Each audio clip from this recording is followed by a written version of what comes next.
that have come through the Kansas City Boys Choir and now the young ladies in the Kansas City Girls Choir. But just honored and just excited that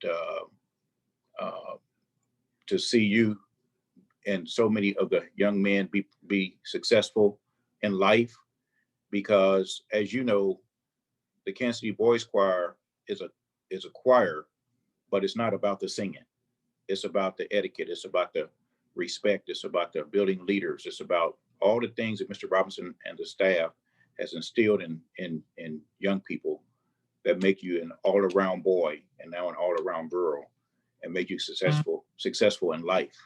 Because you can go to school and read and you can learn, but what the Kansas City Boys Choir has done has taken it 10 steps further, not one step further, but 10 steps further, and just enrich the lives of so many young people through all the things that they do.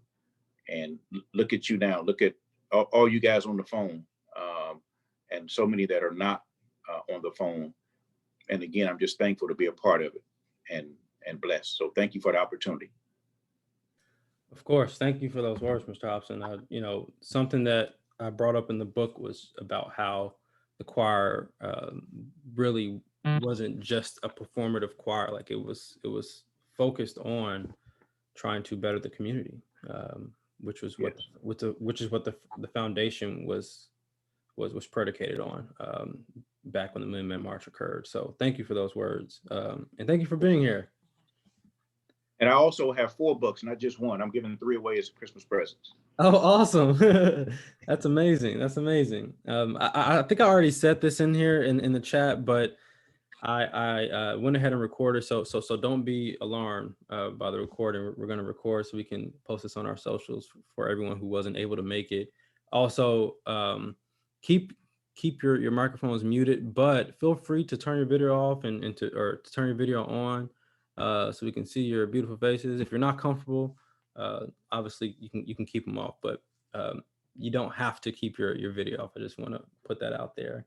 So the next thing we're gonna go into is I'm gonna do a quick reading from the book, and it's really the first chapter of the book. And then I'm gonna go ahead and introduce Mr. Ali and have him say a few words about the book as well, and about the choir and its foundation. So the first chapter of the book, I really wanted to capture like I said before, the Million Man March, and really how Mr. Ali was watching. Like I wanted to follow this. At heart, I'm a fiction writer, so I wanted to capture the smells, the wind that was blowing at the Million Man March, the couch, the TV that Mr. Ali was watching, so we could really feel engrossed in those scenes. And so, with this first chapter, I tried to do that to the best of my ability. Hopefully, I did a good job at it. But I'm going to start reading this first chapter. It's titled Introduction, or sorry, it's titled The Pledge of the Million Man March. And I started off with a quote by Allende Jean-Baptiste, who did a speech at the Million Man March, and it really inspired a lot of men that were there. So the quote is, "When you start mentoring our young, when you start teaching us to be humane, then we can build a new nation of strong people." So just those words really inspired a lot of people to go back to their community. So I'm going to go ahead and read this short snippet of this first chapter. It is said that the day was truly glorious. I wouldn't know firsthand because I was actually born 3 months and 17 days afterwards, but I've read plenty and spoken with many firsthand viewers about it. Shadows can be seen from the photos in Michael H. Copeman's Million Man March book, so I know the fall sun must have felt as if it were shining brighter than ever, illuminating all of those men, all of those Black men and boys marching peacefully through chilly streets and sidewalks of the damp and early fall morning. Indeed, those footsteps just kept coming. From all over the country, as Copeman surmised, but what were those men marching for exactly? Well, There are a multitude of positive and constructive ways to interpret the objectives of the historical Million Man March, which took place on Monday, October 16th, 1995. But for me, one word brings them all together in a perfect bow: change. A progressive change in how we as Black men view and treat ourselves and the Black women who love and support us irrevocably. A change in regards to being honorable and faithful to our families and communities. A change in having a more solidified connection with our spiritual and religious ideologies, and ultimately a change with the ways in which we unify, reflect on our nefarious ways, and seek guidance in finding proper resolutions to our issues. A variety of reports pertaining to the approximate number of the Million Man March participants in attendance do exist. However, outside of the Million Man March, this proved to be a controversy in itself. That being said, it is socially and politically responsible of me to say over 1.2 million Black people, mostly men and boys, prayed together, embraced each other, cried on one another's shoulders, and listened to those around them, especially the Black men, women, and children scheduled to speak for the day. This day is even said to have been one for the books as the largest assemblage of Black men in the history of the United States, now only rivaled by the largest assemblage of women at the Women's March of 2017. A day when out of the 2.2 million people said to be viewing the glorious showcase of the Million Man March on television, one Black man and his longtime friend, who was considered a brother to him, were faithfully glued to their living room television in Kansas City. They watched the men march. They listened to the powerful statements and affirmations made throughout the entire session. And even though they weren't enduring autumn winds of Washington, D.C. themselves, the uplifting spirit from the march's meeting location at the Washington Monument could be felt all the way in the heart of America. Ali Robinson, known more respectfully as Mr. Ali by choristers, associates, and staff and board members alike, recalls one of many power-packed statements made during the youth speech of a young Allende Jean Baptiste that mandated all men, quote, to go back to your community and make a difference. Baptiste's proclamation, combined with the overall events that took place during the Million Man March, inspired many men to harness that redemptive energy and spirit presented throughout the one day and pledge to answer the call of, what now? Well, 25 years later, Mr. Ali is one of many Black men who I know continues to answer that call to action to the very best of his abilities every day. In fact, this question was initially answered from the moment he turned to his play brother and music industry liaison, Victor Jones, after merely watching the Million Man March events on television, and almost immediately spoke the Kansas City Boys Choir into existence. So that is the first chapter. Well, not the full first chapter, but the first like page and a half of this book. I'm going to go ahead and bring Mr. Ali into this now. Mr. Ali, what were your thoughts on the book? I guess you can talk about the book overall, but also, you know, I was just talking about the Million Man March. What was going through your mind when the Million Man March was occurring, and when you decided to, you know, found the choir? Well, it was a powerful movement. I do recall that, and I do remember that young man Allende. Jean Baptiste, I believe is his name. He was, I mean, the whole thing was magnificent, and it was very, very powerful because it was that many Black men. When that young boy got up at the end, I remember he had a little dashiki type shirt on with a little afro. And he said, "Go back to your communities and do something that make a difference." And I'm thinking to myself, wow, this is really powerful. I'm thinking, what can we do? I said, I guess the timing was right. So I thought, well, I don't know what I can do, but I know I sing. I said, maybe I can get some boys together. And then I remember Victor saying, and a couple other people saying, don't do that, because, you know, it's Boy Scouts really in the news right now, and you don't want to be a part of that. And I thought, this has to be set on a strong premise and a definite background. I want to get some boys that can sing. I can sing. I can go out and get some boys to get it together. I never realized that it was going to be of this magnitude. I wanted it to be, and I didn't know that we was going to try to mirror ourselves after the Harlem Boys Choir. But as the time progressed, I thought we want to be just like the Harlem Boys Choir and greater. I said, and Kansas City doesn't have anything like this in the arts. They have some boys, and these boys could sing. I mean, these boys literally could sing. And I think I said it somewhere in the book. I would put this group of boys up against any boys in this country. I said, and they will bring it down. And that happens every time. Back then, it was 25 years ago, there were those boys were amazing. Now they're young men, as you can look on here and see that most of them are here. But they were amazing. And I think Ravel was probably part of choir number 5 or 6. We went through choir in 1995. That was the first 25 boys, because I said I wasn't starting a choir until we had 25 boys. So we had 25 boys, we started. And actually, it went up to about 40. And then it kept going year after year after year. You know, we took in boys every year. And again, you know, we've had maybe 9, 10 choirs that boys, you know, can really relate to and say, hey, I was a part of that. I was in the choir in such year. And this person wasn't, but I don't remember them. But you know, nothing changed. Only the players. The rules are the same, the games are the same, almost the songs are the same. So the boys changed, and there were certain songs that each choir took into the next song. For example, like Hope for Tomorrow, which was a song that every boy choir took hold of. And so that became a staple with us. And so that's why the book is entitled Providing Hope for Tomorrow, because that's what we did. It was Hope for Tomorrow. And that song was really written for another entity that I was a part of. And they asked me to write a song. And I said, okay, great. And once the boys heard it, they said, Mr. Ali, that's the song right there. I think during that time, I don't know if Brian was part of that, but anyway, it just became the staple to the song. They go, you have to always do Hope for Tomorrow, and you have to always do Brother to Brother. But I just want to thank Ravel for what he has taken during his time with the choir and made a huge difference. I'm so appreciative. And I could go on, it could be a part 2 to this book, because we have a board member that's sitting on our board right now who was a part of that first choir, and that's Mr. Ernest McCoy.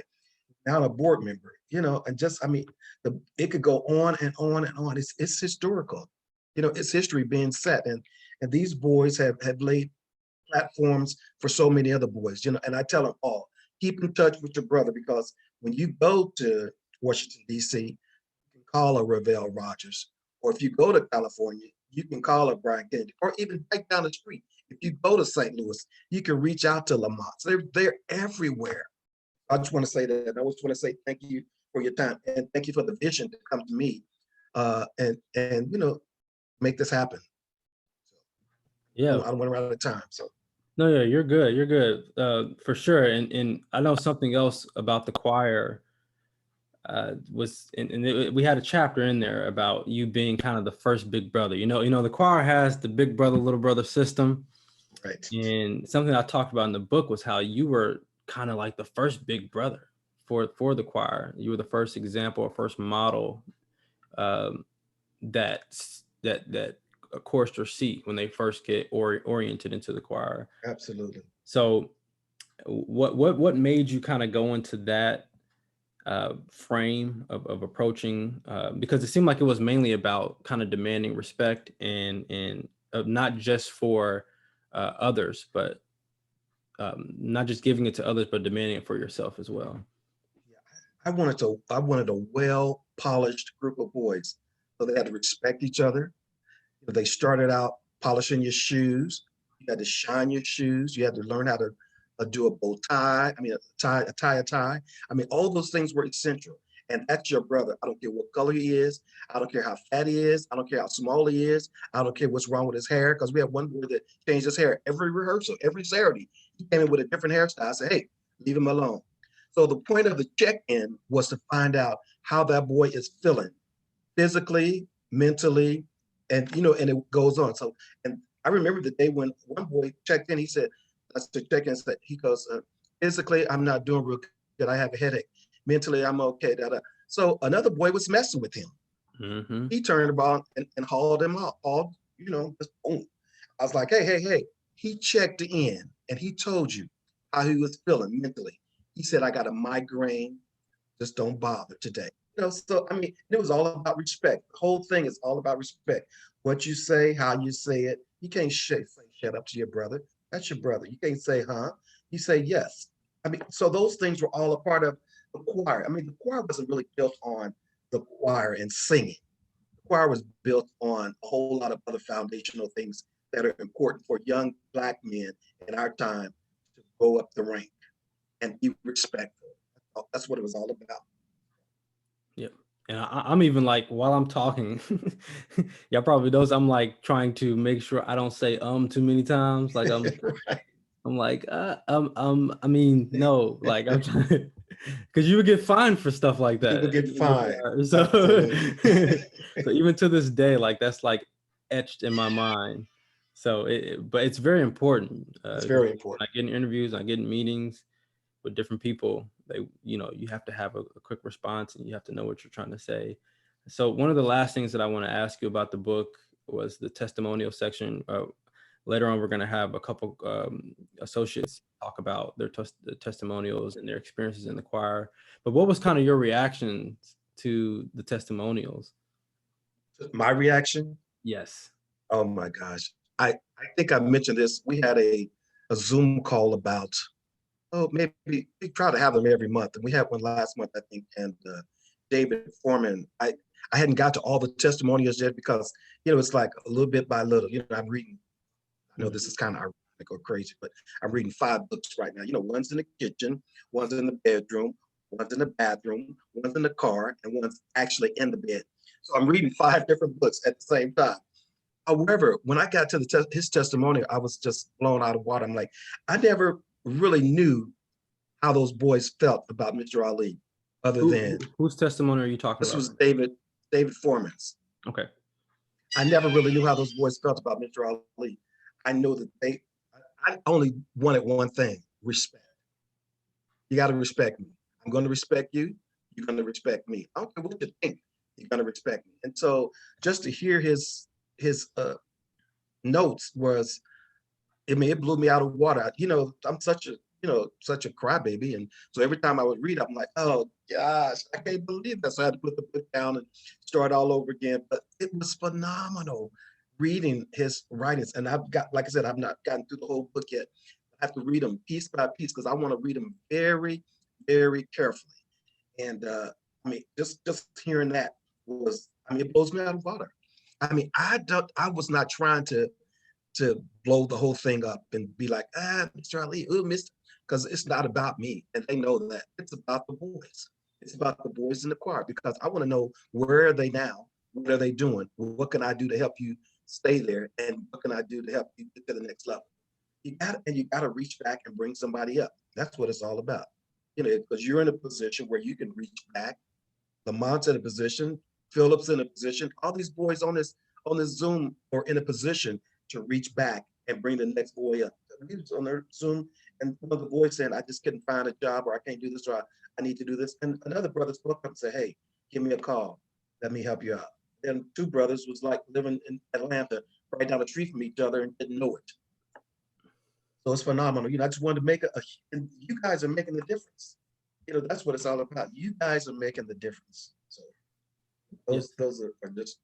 And that was something that I kind of tried to touch on in the book too, when I was discussing the rise, the success stories, and the shortcomings of the choir. And one of the shortcomings was about reciprocity in the choir and associates kind of coming back as we were taught to, and giving back. Absolutely, giving back. And so it was kind of a call to action that Miss Pink and Miss Terry kind of highlighted to me, that we want to encourage all the associates in the current courses to give back to the organization and to give back to their respective communities. Yeah. So I was hoping Miss Pinky would be on here so she could talk. She just said that she was trying to get on and she couldn't get on for some strange reason. Maybe we can try to send her a link. I want her to talk about the girls choir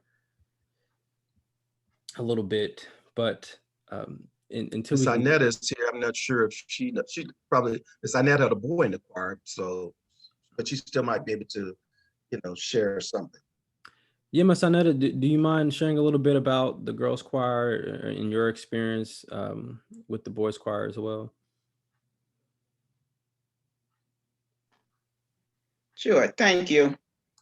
I just want to say it has been a privilege to be a part of the organization and to work with the Kansas City Boys Choir and then the Kansas City Girls Choir. So, you know, just to watch the young men as the young boys as they grow from boys to men. And so I have enjoyed that in the years working with the organization. And then for our girls choir to get started. And I know with the rehearsals and all that we were having with the boys choir, and then when Mr. Ali said, okay, after meeting Miss Terry, and Miss Terry had mentioned, Miss Terry Henderson had mentioned that, you know, if you start a girls choir, let me know, and I'll be glad to work with you. And then one day we had our meeting and Mr. Ali said, okay, we're getting ready to start a girls choir also. And everybody's like, oh, really? And it's like, okay, so how are we going to do this? And everything just kind of fell into play because we knew how busy we would stay with the boys choir. And now we have a girls choir. And then it was just broken down. You know, the boys will keep rehearsing on Mondays. We'll do rehearsal for the girls on Tuesdays. The girls can rehearse on Saturdays from noon to 3, and then the boys from 3 to 6. So we were constantly busy and constantly moving, but yet it was a pleasure because when I sit and I watch the young ladies and the young men as they grow and as they move up and become young ladies and become young men, it has been really enjoyable. You know, Mr. Ali has stated also that my son, Aaron Childress, was in the choir. And because I was part of the staff, I would bring him with me to the rehearsals. And I had asked him, I said, would you like to be a member of the choir? And he said, no. I said, okay. And I just left, I said, you stay over here. The boys in rehearsal. And I just kept him to the other side. And one year he decided to say, I might as well be a part of the boys choir. You bring me here anyway. I said, well, good choice. Good idea. Go ahead and do what it is that you need to do. So he eventually became a member of the boys choir. I know that, and just to watch him grow as part of the choir, and it's a story behind every young man. But you know, Aaron would fall asleep at times, and they ended up kind of calling him NyQuil. That was a nickname for him, was NyQuil. And but through all of that, he became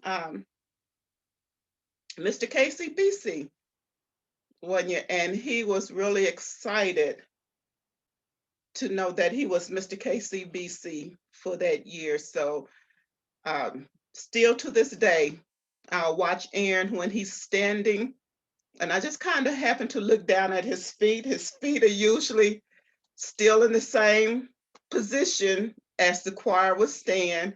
And when he's talking to people, I find that a lot of times his hands are in the proper position. And I say to myself, KCBC is still in him. Thank you.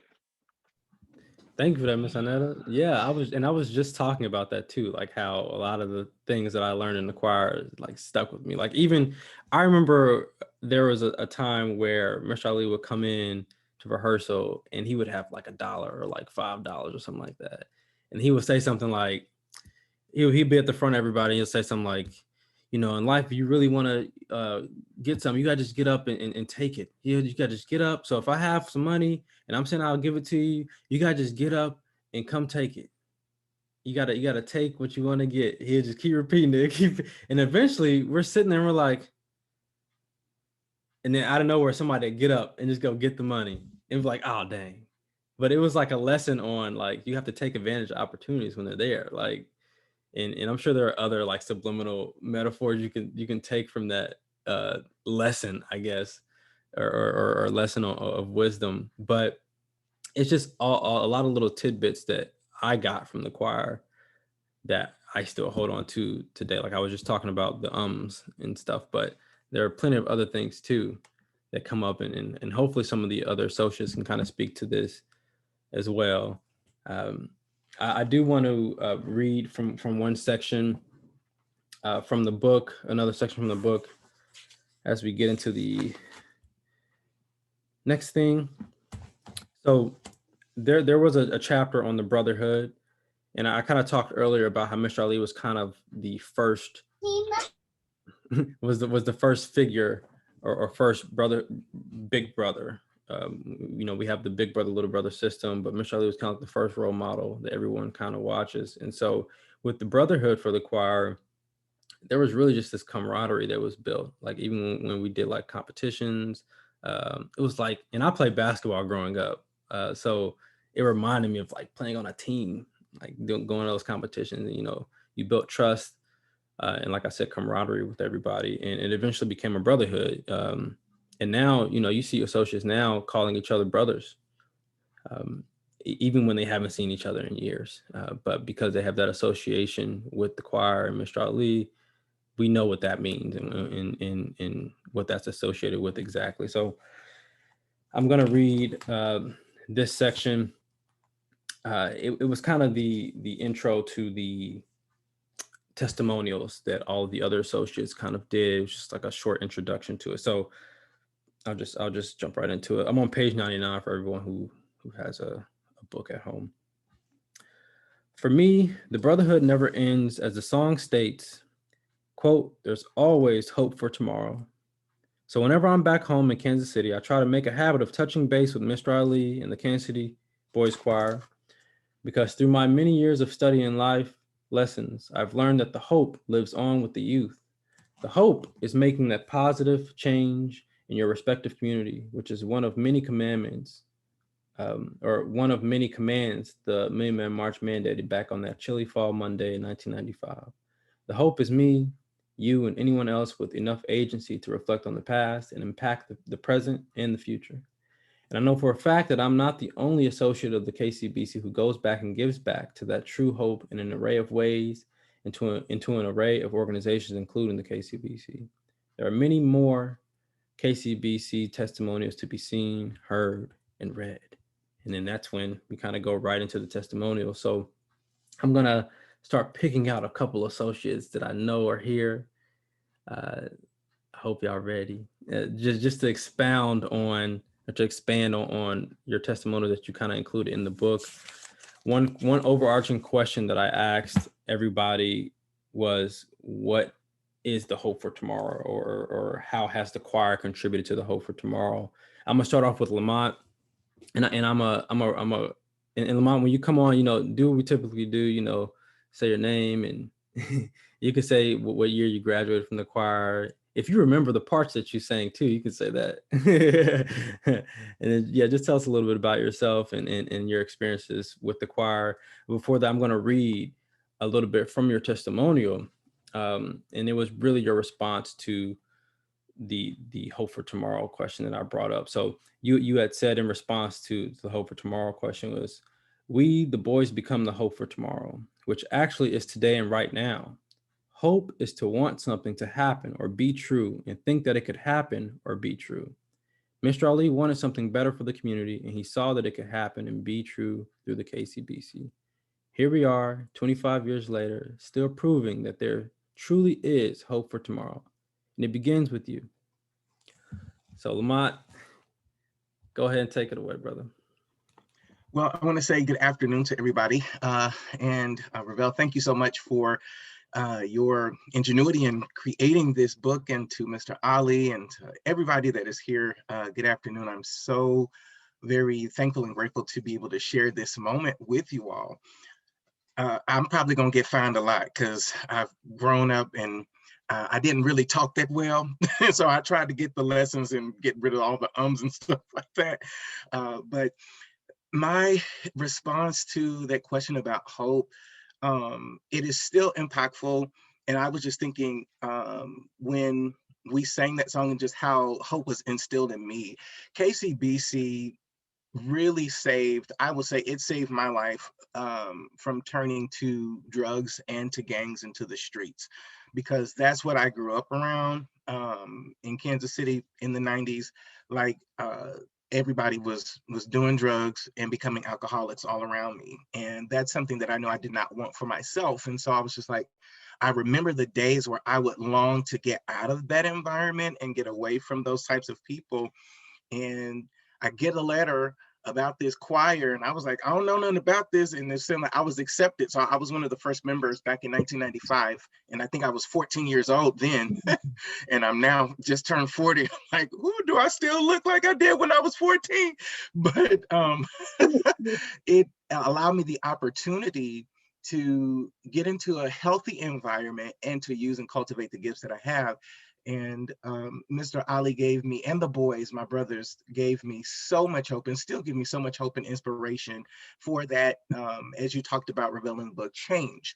And that change is still, if not now, it's needed more than ever before. Of course, social media and all of those things were not readily available to us back there in the 90s. And of course, now seeing everything that has happened and occurred in 2020 has really caused me to become more grateful for the hope that was given to me, for that inspiration, to be a change, to give back, to do what you can, to really help your community where you are, people that you're connected to and associated with. And so much so I want to give shout out and props to Mr. Ali. I always tell him, I call him dad, because for me, that's who he became. I tell people I have 3 dads. I have my biological dad, then I have my choir dad, which is Mr. Ali. Then I have my spiritual dad, which is my pastor. So I have 3 dads, and people are like, what? But he's my choir dad because that's who he became for me. So when I was away from home and away from my own dad, Mr. Ali was teaching those lessons to me about, as Miss Inetta said, growing from a boy to a man. And that's what was happening for me during those years, because I didn't realize that one day I would wake up and be like, okay, you're no longer a boy, you're now a whole grown man, and you're gonna have to take care of yourself. And so Mr. Ali really helped me through, and all the others, Mr. Floyd and Mr. Jojo, they all helped me through that transition. And my brothers too, because I'm the oldest of my mother's children. So I didn't have any big brothers to look up to. And so when I got in the choir, then there was Anthony Jones, and others who graduated the year before I did. I graduated from the choir in 1999. You had asked about that. And so to make a long story short, shout out to Mr. Ali, because that song, Hope for Tomorrow, and Lean on Me, getting older. I told him I need that ginkgo globin so I can help with my memory. They won't give me no ginkgo globin because I keep forgetting stuff. I'm like, give me that ginkgo so I can remember stuff. But Hope for Tomorrow, I actually taught and shared that song with the community choir that I was blessed to put together here in Columbia, Missouri. So 5 years ago, as a result of the hunger strike that happened at Mizzou, and again, that was born out of a lot of racial tension and injustices that were going on the college campus, we came together. A friend of mine, Emily Anderson Andrews, had this vision. She said, what can we do to bring people together? She said, I want to take the classical European choir tradition and merge it like with a gospel style. She's like, that's what you do. And so last year, I was able to teach them that song, Hope for Tomorrow. And it was one of the most memorable and unforgettable songs, and one of the songs that they are still singing in that choir. And there's a mix of people, a diverse group of people in that choir. And I'm just really grateful for that. But then Lean on Me, I guess you could say I'm doing the work in the trenches. I'm in Mexico, Missouri, which again, these are the rural parts of this state, which I never knew anything about in Mexico, Missouri, anything, but I got a call from one of the citizens there, and they said, we saw what you did in Colombia, and we want you to come and do that here in Mexico. And I was like, okay. And of course, these are predominantly white people that I'm working with, very few people of color up there. And I'm like, okay, well, all y'all white people, y'all want me to come and work with y'all? And they was like, yeah. And so I was just humbled by that. And I taught them, and they did their unity service last year, and I taught them Lean on Me. And it was something to see these white folks singing Lean on Me, and they're clapping, trying to clap on the 2 and 4. But it was so much fun, and just, again, being able to make an impact and pass on hope to other people. So I learned it back then in 1995, and I'm still using it today. So props to you, Mr. Ali, to the entire board, to everybody in KCBC. Just thank you so much. And I love all of you. And that's why y'all see me with the hashtag brother to brother, because whenever I reach out, that's who you are to me. So love everybody. Thank you so much. Awesome. Thank you so much, Lamont. That was a lot. That was great though. It sounds like it's similar to me, like a lot of opportunities come from being involved with the choir. And it's almost like, sowing a seed, because it's not always going to come right then and there. But a lot of the things that we learn from the choir, or that a lot of the connections or networking that we do in association with the choir, it comes full circle at some point in your life. And so even if it's just speaking with your brothers or staff, it's always helpful. So, oh, Miss Pinky, we have Miss Pinky. Is that Miss Pinky? I can't hear you. Can you unmute yourself?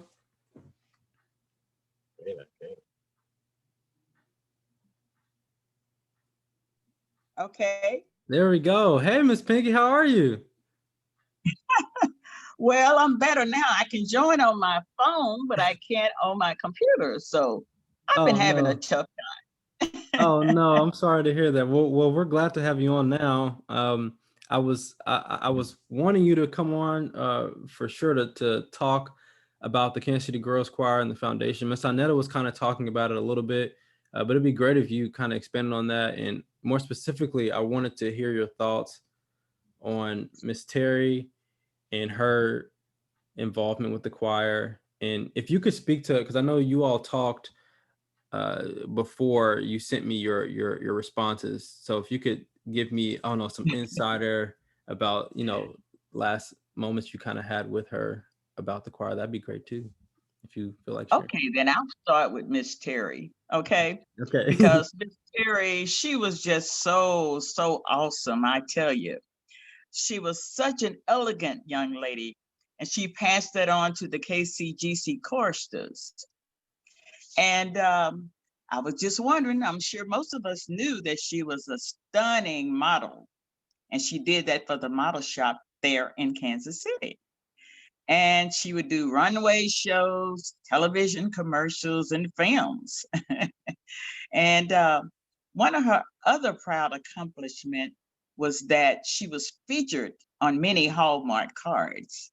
And that's why we are so happy again that she was led to be a part of the Kansas City Girls Choir. And she devoted so much of her time to the Kansas City Girls Choir.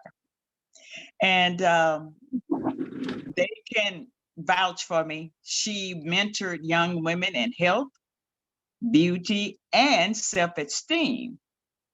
And she was a mentor and role model for so many of our young choristers. And she also was for some of the young boy choristers.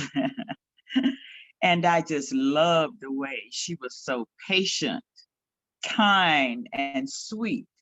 Even if something wasn't exactly right, such as their hairdo, the fitting of their outfit, or whatever, she knew how to let that chorister know it without hurting their feelings. She would say something like, "Hey, let's do this another way." She was just that good. And another thing I could tell you about Miss Terry, she would, purchase stuff for the items that she needed for the Kansas City Girls Choir. And she never asked to be reimbursed for anything. On some occasions, she would tell me, what she was going to do. And I would just say, "Okay, I'm going to help you on this." And she was like, "Oh, no, you don't have to do that." And I did it anyway. I asked her how much it cost, and I did all of that before I told her that I was going to help. Because if I hadn't, she probably wouldn't have let me do it. But anyway, she was very, very awesome. And certainly we miss her so very much. But Miss Terry was just awesome. So are there any questions about her? I'm almost in tears right now, thinking about how much she meant to the organization. Yeah, I don't have any questions necessarily, but I do remember Miss Terry being very supportive of not just the girls, but of the boys too. Like I played Right. basketball. I played basketball, and I think I remember her like being supportive in that too. Like when we had the what was it called, the newsletter that was coming out, Yeah. that she was over. She did a piece on me playing basketball. So Focus. she was always very supportive of Yes. everyone, a part of the Oh, organization. yes. So yeah, she was Yes, she was. she was definitely amazing. She was very supportive. She would go to some of the events, and support the girls and whatever else they were doing. It wasn't just for the Kansas City Girls Choir, it was for whatever they participated in. She was there. She Yeah. was right there with them and for them. Yeah. So, like I said, she's terribly missed. For sure. Yes. Thank you very And much. just a little bit about myself. Yeah. You're welcome. You're welcome. I was happy to do that. Yeah. And just a little bit about myself. I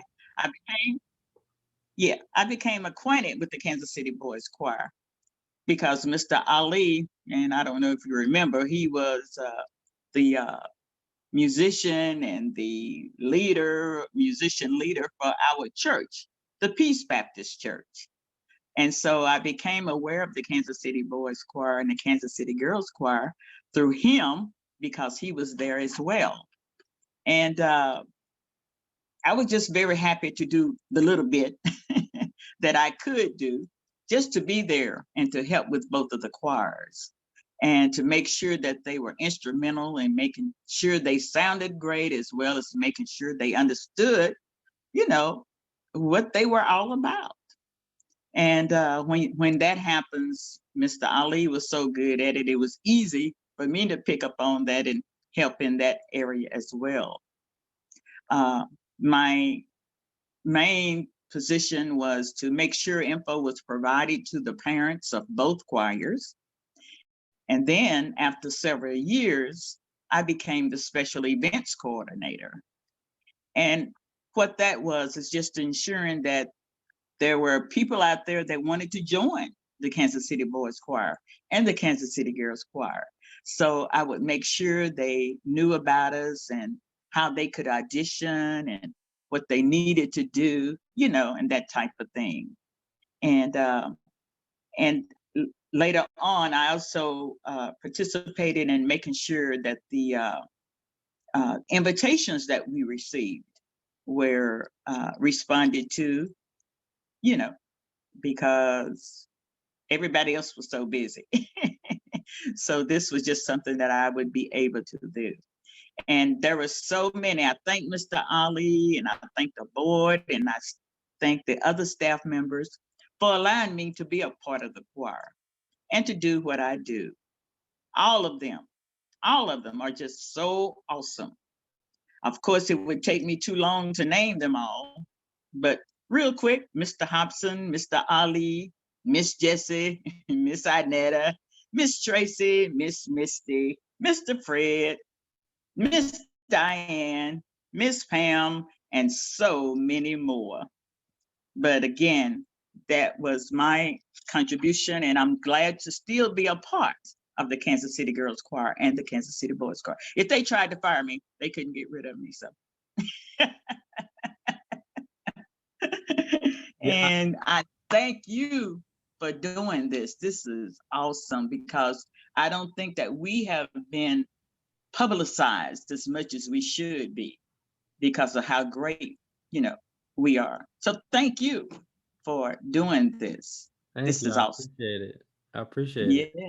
Miss Yes. Pinky, I feel like you really are like a lifer for the choir. You and Miss Jessie are like lifers because you're not even in Kansas City, and I feel like that was a story that I heard when I was younger in the choir, and I was told that she's not even in Kansas City. She's somewhere else. I don't even know where. I don't even know where, but she's somewhere else, and she's still managing events for the choir. So I thought that showed true dedication, and it really showed why this choir is so important. And when it has a mission that it has, and it's founded on the principles that it was founded on, get people who really believe in the vision and who want to make sure that it sees the light. So Yes, and I'm in Texas, so yeah. Awesome. Arlington, Texas, and like I said, thank the Lord for technology, because it allows you to be able to communicate like we're doing today. For You know sure, what I'm yeah. saying? Exactly. Yes. Well, thank you very much, Miss Pinky. Well, you're certainly welcome. Thank you. Of course. Okay, so now I'm gonna go ahead. We're almost at 5. We got about 26, 27 minutes left. So I'm gonna go ahead and go into another associate to say a couple words. And so, Ms. Charlie, you want to pick an associate?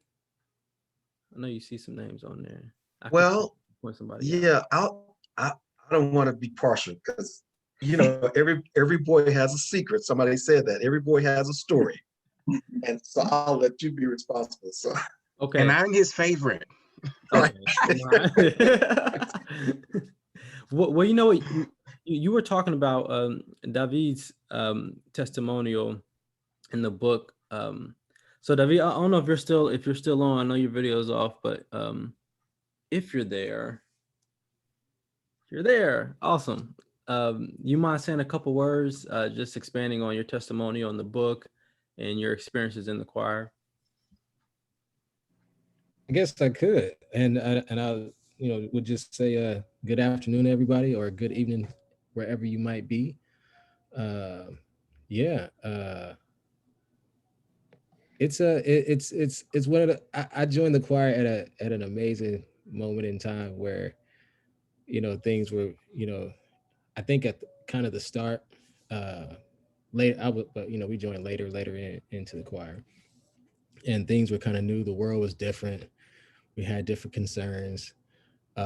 We were teenagers, and we were, life was, just a lot different. We were able to go outside and play, or, I mean, but we were just able to live different types of, lives that, when I reflect on, compared to what's going on now, it's just, it was such a blessing to be able to grow in that moment in time with the Kansas City Boys Choir and Mr. Ali's guidance and the experiences that we got to have that, I almost feel bad sometimes for any organization that doesn't get to, take advantage of traveling and performing and do, and that's what, the bulk of our fun was on the road doing performances and being around each other. And to reflect on that, as to what's going on now is just, I'm so grateful that we had that experience. It just makes me feel that much more grateful, because it's important to, those experiences were very important. The experience of being around each other, being able to be close to each other, to be in each other's face and be in each other's presence and fellowship with each other was just such a phenomenal experience, because to expound on some of the experiences that that I did kind of give a testimony about was our trip to Chicago, our trip to Washington, D.C., and different places that gave us the ability to really learn how to bond with one another and be little brothers and be big brothers and learn how to follow, learn how to lead, you know what I mean? And those are all attributes that I believe are key to, success, key to, going out and conquering the world and standing on your own 2 feet, things that, a lot of us might not have gotten at home, or might not have, had the opportunity to have an example, you know what I mean? And a lot of like I said, a lot of the lessons and a lot of the I would say, just, key things that, build the aesthetic of who I definitely am, today even. And even at 37, I'm still, feeling like, I'm just getting started with a lot of things in life. And still using, the experiences and lessons that I learned in the KCBC organization. But yeah, I mean, I think I said a mouthful so fast. No, But that's good. Thank you. And do you mind going into kind of what you do now and how that may have influenced kind of the work that you do now, or how the choir may have influenced some of the work you do now? oh wow, I was just thinking about how the choir, Mr. Ali's approach to even arrangements is a huge staple in my production approach and vocal production approach. People don't even know, but it's really, I even label my Pro Tools track layouts 1s, 2s, 3s, and it goes down in that order, 4, 5, and 6, and so on. And even just the way I arrange and approach, vocal production with all my projects, like that's just how I've built my template since the age of 17, 18, and still to now. And people have actually copied and duplicated that template and use it to this day. And, they might not know where it is, or where it's from. I mean, but that's exactly the approach, or where it's from is from, Mr. Ali's, vision and how he put together, vocals and arrangement. But to answer the question as to what I do today, yeah, that's, with music production, music engineering, mixing, and just different things throughout entertainment. Yeah, it's been such a, it's something for me as a creative, especially as a music creative, is, these are things that don't leave my repertoire of approach and thinking when it comes to what I do every day. And even just the smallest things, like I said, if it got loops, put a belt in it. You know what I mean? That it's just, it may not seem like a lot, but that's a huge thing when I sit down and have dinner with people, like understanding cutlery, like that's a big deal to me now, you know what I mean? Because you can kind of, point out or sniff out who doesn't understand or hasn't had the opportunity to learn those things. So yeah, I'm very grateful for that, for sure. Dope. Thank you for that. And I know we're gonna get Brian in here in a minute, but I know when I was talking to Brian, or when I've heard Brian talk to Mr. Ali, I kind of told this story in the book about how Brian was kind of joking with Mr. Ali about going to LA with him, like because he wanted him to write, like he wanted to collaborate with him. He was trying to get him out of Kansas City so he could write some stuff with him, produce with him. Yeah. Brian's worked with a lot of big time artists, Yeah. writing and producing, and for him to want to, like, he still sees Mr. Ali as like that writer, like he's that guy, like in a way. It says a lot. It says a lot about it, and I kind of touch on Mr. Ali's background in his musical acumen in the book. And a lot of people don't know a lot of his history when it comes to his musical influences and what he did before the choir in the music industry. So get the book to know more about that. But Brian, do you mind coming on now and talking a little bit about your experiences in the choir? I know when we talked and we did our Q&A, you talked about how like the choir was one of the first times you like went on a trip, a big time trip, and I thought that was crazy. I was like, oh, that's really awesome, because I'm sure you've traveled all over the place now. Other than St. Louis, that was I went to DC, Chicago, with the boys choir. First of all, congratulations, Ravel, man. I commend you on your creativity and what you're doing for the choir. Like, you're encapsulating all these moments for us, so we appreciate you for that. And Mr. Ali, you already know how I feel. Aunt Rainey, Aunt Pinky, they're aunts to me, but you guys can have them as, staff or whatever. But and Davi, he said everything that I could have said on steroids, so I just keep it short and sweet. Mr. Ali, I don't joke with you when I say come right to LA. You're considered to be the GOAT for me. Hope for Tomorrow literally created the pave the platform of writing songs for me. I was like, what is this? It's like a song I wrote. I remember hearing it. And then also you actually told me to use Kennedy instead of Seals, which changed the whole narrative of how I felt about my brand, or just something small like that. But initially the boys choir was etiquette. You know, you guys know me. I used to be very, very quiet, very shy, very awkward. Still am in some places, but Mr. Lee would come in and say, keep your head up, you know, or do this. He kind of implemented those staples, and we all together was able to like learn from each other in that space and grow to the point to where after he was like, it was funny because I remember Mr. Lee was at my sister's house years ago on 11th Street, and I said, I'm gonna do my piano album. He was like, what do you think about calling? Like, you know, my name is Be Unique. For those who know I make beats, is Be Unique, the producer.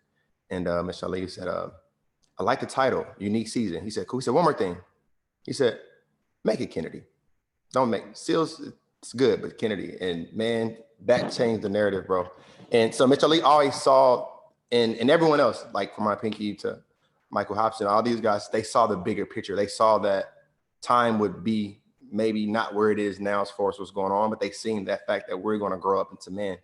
And the fact that you guys let Guy use y'all to help cater that to us. You know, we were like Davey said, we was a different time. We were just playing, we was, you know, cracking on each other, having fun, doing the trips. One of my favorite things about Mr. Ali, he was like, if it's not enough, I'll go get some more. So there was like unlimited pizzas, unlimited burgers, unlimited anything you could ever imagine.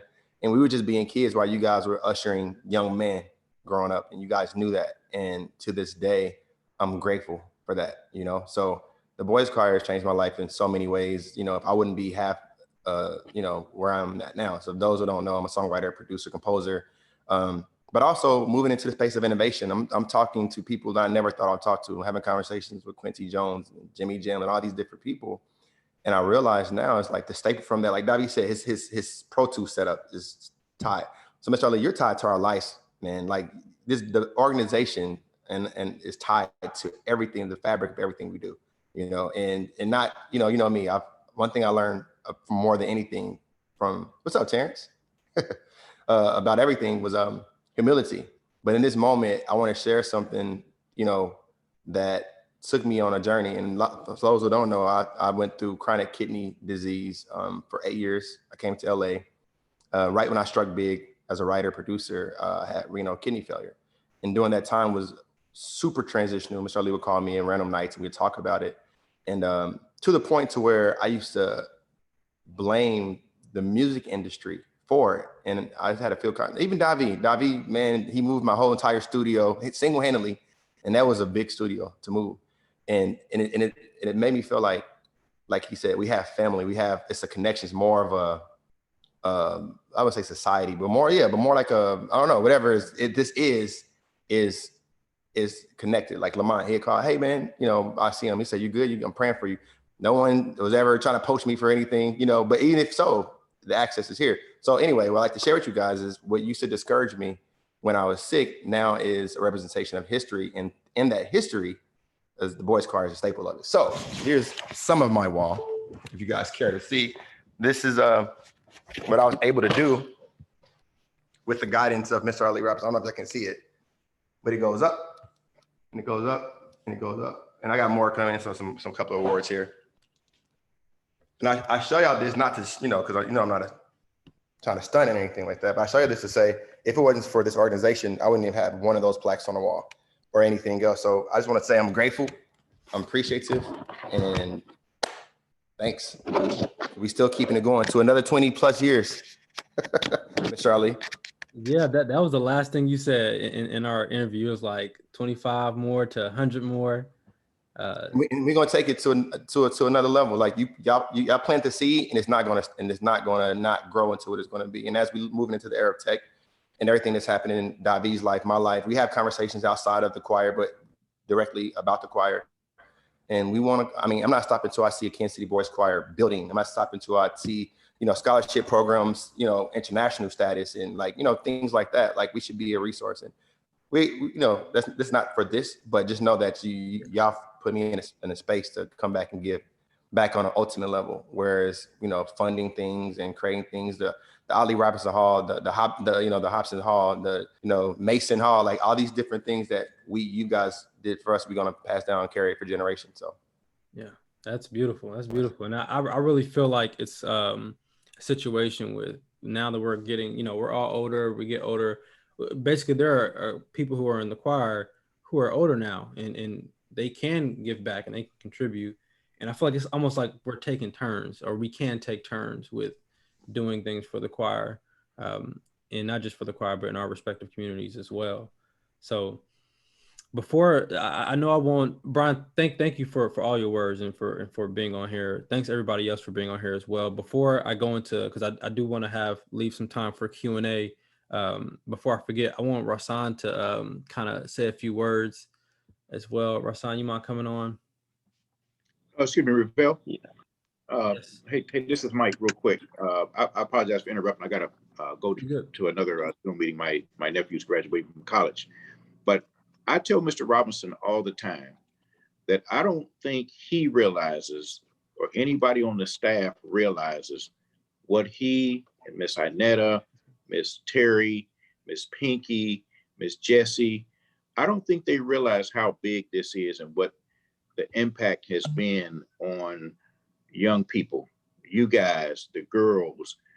And I don't know if any one of us will ever realize the impact, but the Kansas City Boys Choir first, and then the Kansas City Girls Choir has made a tremendous, tremendous impact on this community and this country and on so many people that it's just phenomenal. And when you sit back and just reminisce and think about it over the years, and then reading the book, I called Mr. Robinson one night before last, and I was up pretty late, and I get up at 3 o'clock in the morning. It was like 9:30 at night. I'm still reading the book. I couldn't put it down, but it's just phenomenal that the impact that the organization has made on young people. Now you guys are a little older than young, but even the young brothers that's in it now that are coming up, and Mr. Robinson is just a blessing to so many. And hopefully one day he'll realize maybe just a little bit of what he's done. Yes, thank you for that, Mr. Hobson. Yes, sir. Rasan, you mind coming back on and saying a few words? Yeah, sure. Can you hear me all right? Yes. All right. Well, my name is Rasan. I was in the choir, graduated in 2013, and I sang first voice and nothing but first voice. Looking back now, like over the course of this conversation, I'm like remembering a ton of moments that I thought that I'd like held on to better, but like there's a ton that's coming up to the surface. I just wanted to talk about how the choir, like I came into the choir, I remember a bit of the audition process. I remember thinking, what are all of these people? Like, I don't understand any of what of all of these adults are, what they're doing, where they're from, because I knew that this was like a community that I hadn't been exposed to even growing up in Kansas City, but they were all there for me and they were all there for us. And I thought that was just incredibly amazing, not only to be joining a network of Black excellence in Kansas City, but it also came right before like one of the most difficult times of my life. And as much as I remember a lot of the humorous things that happened during the choir and traveling, and like the way that people responded to us, the way that people reacted to us when we would go perform throughout the metropolitan area and like all over the country, which I was very fortunate to have been able to participate in. I also, it was the stability and it was the structure and the discipline that I feel like I was most impacted by during my tenure with the choir. Losing my mother at a very young age, the choir was one of the only constants that I had. And I wasn't so, I think about this very often, but I feel so inspired and empowered by my participation, not only with the organization, but just seeing how it's grown and evolved. That's like encouraged me to like pursue working in nonprofits while I'm continuing and finishing my education, so that I can be in a position to give back just as much as I received from the organization, not only while I was in it, but also just like performing outside, like thinking of Miss Terry, she and Miss Lisa, they both came to every performance that I had. Like every single other adult that I know that was guiding us and nurturing us as choristers, as brothers and sisters, they continue to give, like, and I know that this was said earlier, but they continue to give even beyond just participating in the organization. So I don't know where I would be without it. Thanks, Rasan. Yeah, and I think that just goes to show how impactful the choir is. I think I mentioned this earlier about how, and you know, there are a lot of associates and choristers who have gone through a lot of things, and something that's always said is how the choir is like a constant for choristers. It's like a supplement for things that are lost at home or have been lost in life. So that's one of many ways of how the choir is a very beautiful organization. And I see you got your video on. You want to say something real quick? Oh, yeah. So real quick, for me, when I'm a graduate of 2012. My name is Anthony Ely. For me, when I first got in the choir, I mean, I was kind of scared. I was going to audition my freshman year, but I just had like stage fright. And so when my sophomore year, I had a few friends in the choir already, and you know, I got in, and Mr. Ali was kind of very encouraging and kind of, you know, giving me opportunities to be on stage, even though I was still afraid on stage, but he was very encouraging with that part. You know, for me growing up, I was a very active young man. So I'm still young, but I was very active my teenage years. So, you know, the biggest things that I got from the choir was, you know, proper etiquette, stuff like shining your shoes, like Mr. Ali was talking about, how to tie your tie, bow ties, stuff like that. I use that every day throughout the legal field, throughout socializing, through the stuff that I go, you know, that I'm doing business. So if it wasn't for the choir, I don't think that I would be able to have those same kind of skills. And I mean, even with just some of the friendships that I have with Ravel, you know, I'm proud of you, man, you know, and what you're doing. You in DC, I love the city of DC. So, and I'm gonna keep it short, but that's all I really have, man. I just appreciate the choir, the environment, and that was offered to me. And then especially the trips, you know, when we went to Minnesota, I still got that holy water from the cathedral. So it was a good experience for me. Oh, dope. Thanks, Anthony. I know. So we're heading into the last like 9 minutes of this. So I know everybody wasn't able to share, but I do want to leave time for Q&A. And it could be questions for anybody, any associates that you heard from, Mr. Ali especially, or myself regarding the book. Yeah, feel free to unmute yourself and ask a question if you have one.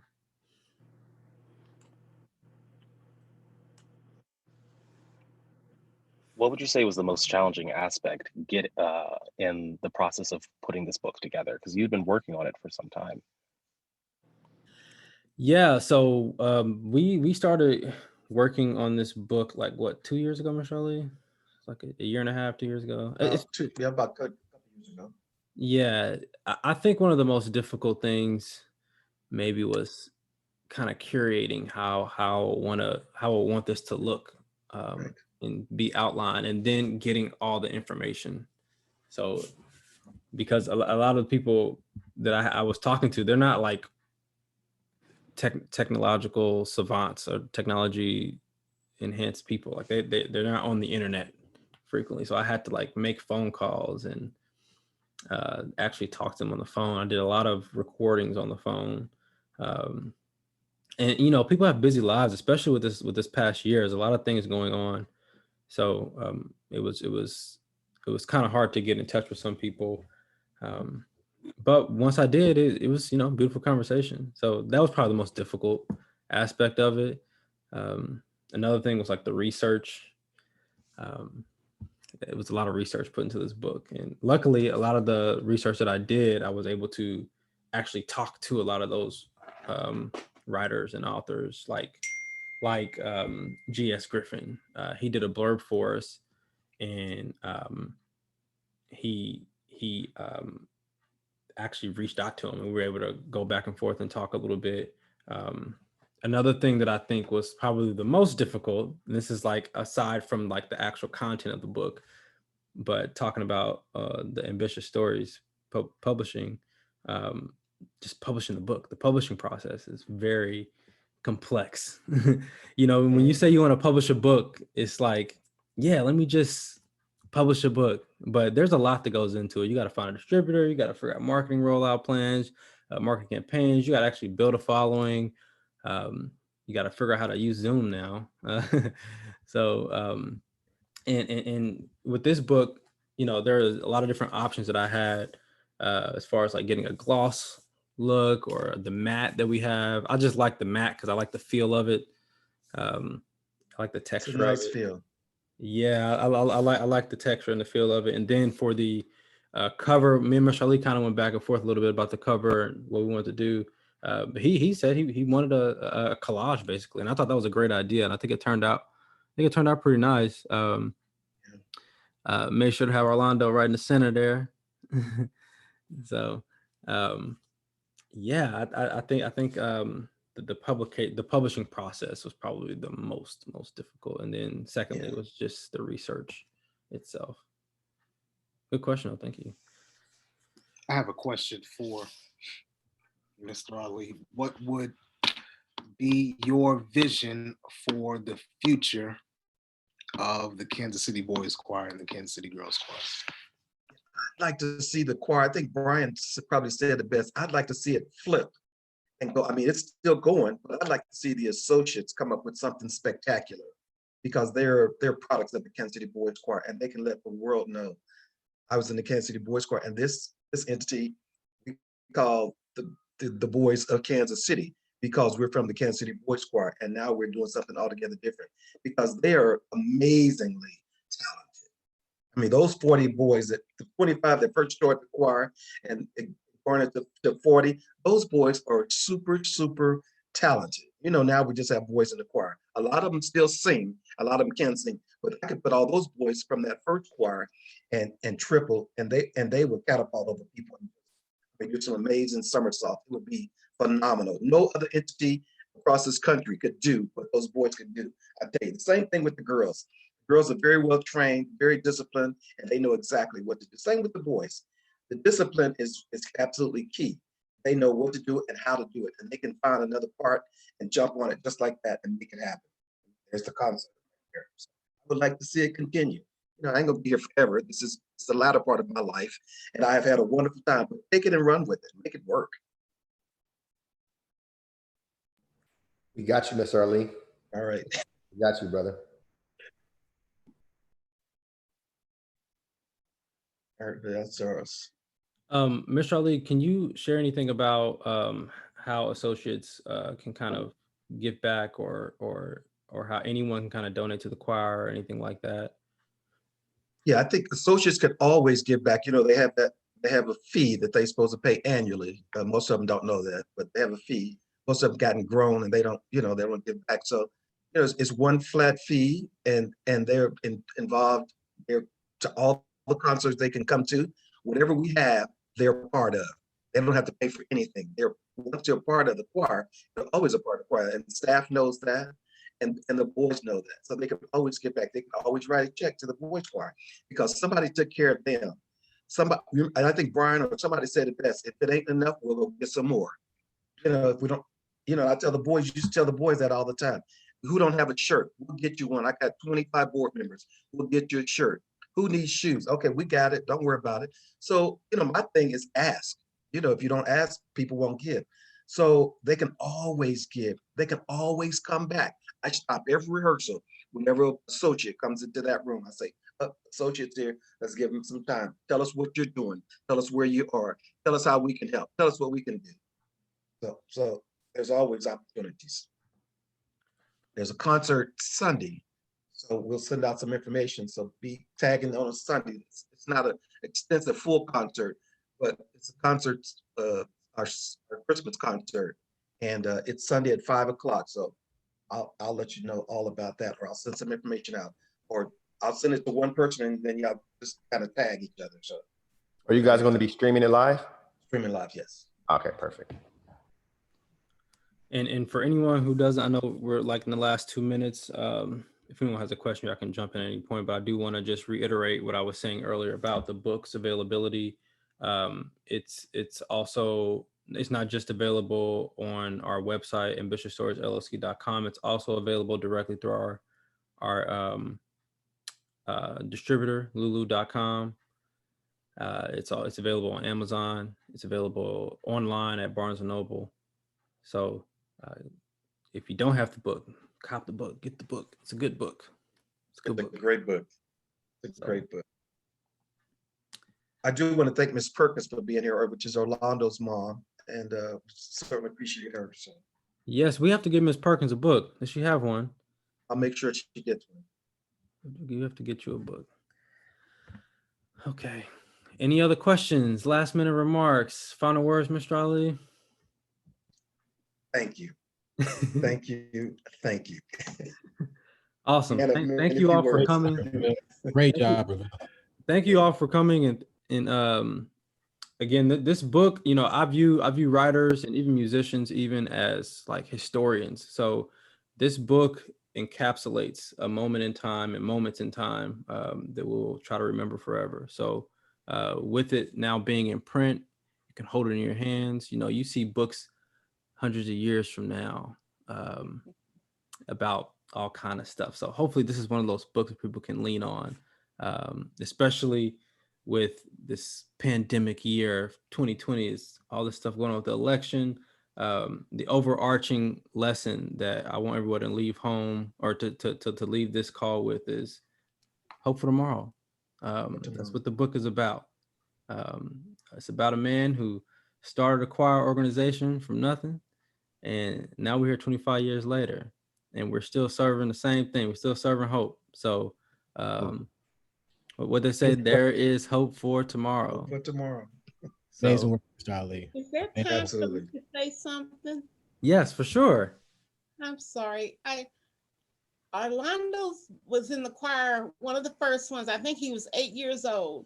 But even when he was an adult, there would be two things, even though he was going through his kidney trouble, there would be two things he made sure he would come home for, and that was the church's camp, to go down to camp and be a camp counselor, and to be at the Kansas City Boys Choir scholarship banquet. And he always called Mr. Ali his dad, and always called the members his brothers. Yeah, and right.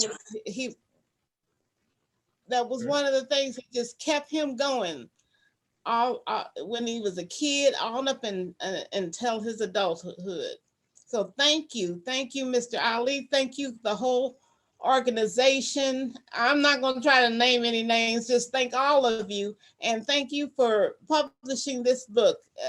Thank you. I'm very grateful.